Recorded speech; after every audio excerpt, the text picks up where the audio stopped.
গাড়ির অবস্থা দেখে বুঝুন, যদি চেইন লাগানো না থাকে চাকা কিন্তু ঘুরে না। এই যে দেখুন অবস্থা।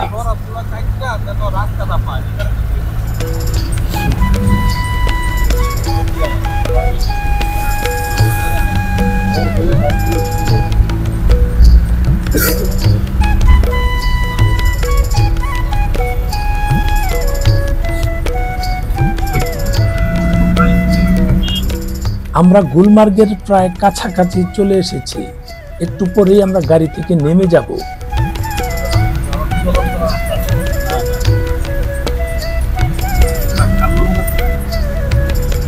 তাই বলবো, যারা আসেন বা আসতে চান, প্ল্যান করছেন, এই সময়টা ধরে আসবেন যখন এখানে অনেক বরফ আছে। যেমন ফেব্রুয়ারি লাস্টের দিক থেকে মার্চ এপ্রিল পর্যন্ত এরকম বরফ পাবেন।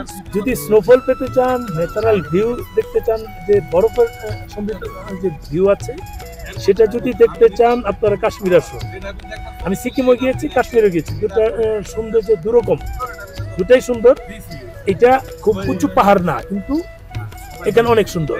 আর সিকিম উঁচু পাহাড়, বাট সেটার মধ্যে একটু পার্থক্য আছে। সেখানে শ্বাস প্রশ্বাস প্রবলেম, মানে আমি যখন নর্থ সিকিম যেতে না পারবো তখন বরফ পাবো না। আর শ্রীনগর আসলে আপনার পেহেলগাম যান, ওখানে পাবেন, বা গুলমার্গ যান, ওখানে পাবেন। যেমন আজকে আমরা গুলমার্গ এসেছি। আপনি যদি সোনমার্গে যান, সেখানে পাবেন। মানে সবগুলো পয়েন্ট যখন ধীরে ধীরে যাবেন, কোথাও না কোথাও আপনি বরফ পাবেন অথবা স্নোফল পাবেন। অবশ্য অনেক সময় স্নোফল পাওয়া যায় না, সেটা ভাগ্যের উপর অনেক কিছু ডিপেন্ড করে।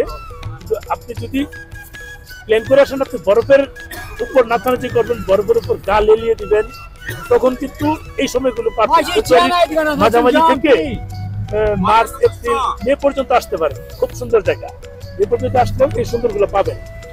দেখুন আমরা যাচ্ছি, আমাদের পাশ দিয়ে কিন্তু সব যে বরফ, শুধু এই পাশে না, আমি এই পাশে দেখাই, যে ড্রাইভার ভাই আছে এই পাশে দেখাই, এই যে দেখুন ওখানে কিন্তু আছে, ওই বাইরে এই যে আমাদের নিউ ব্লগার মোহন ভাই। আপনার চ্যানেলের নাম বলেন। এত বড় চ্যানেল, ফেসবুক না, ইউটিউব নাই। আরে কষ্টের চাই যদি ভাই ইউটিউব করবে ভবিষ্যতে, আর মানে সাফল্য কামনা করি আপনার ভাই। আপনারা কি করেন? অবশ্যই অবশ্যই, সে আরেকজন ব্লগার পারুক, এটা ভালো। ন্যাচারাল ভিউগুলো মানুষ দেখবে, এই সৌন্দর্য দেখছি, আমরা দেখতে থাকি। চলুন, আমরা মূলত বরফের রাজ্যে চলে এসেছি। বরফের রাজ্যে বাংলাদেশ থেকে কাশ্মীর, ভারতের যে জায়গাগুলি আছে সবচেয়ে দূরের জায়গা। বাংলাদেশ থেকে আসলে সিকিম আমাদের কাছে হয়, কিন্তু সিকিম কাছে হয়, সিকিমের চেয়ে এখানে সৌন্দর্য অনেক। আর সিকিমের চেয়ে জাস্ট ডাবল সময় লাগে এবং ডাবল খরচ হয় কাশ্মীর আসলে। কিন্তু সৌন্দর্য যদি চিন্তা করেন, কাশ্মীর হচ্ছে বেস্ট। এক কথায় ওয়াও, এখানে কিছু বলার নাই। চোখ বন্ধ করে এই সৌন্দর্য আপনাদের ভালো লাগে, এটা আমি বলতে পারি।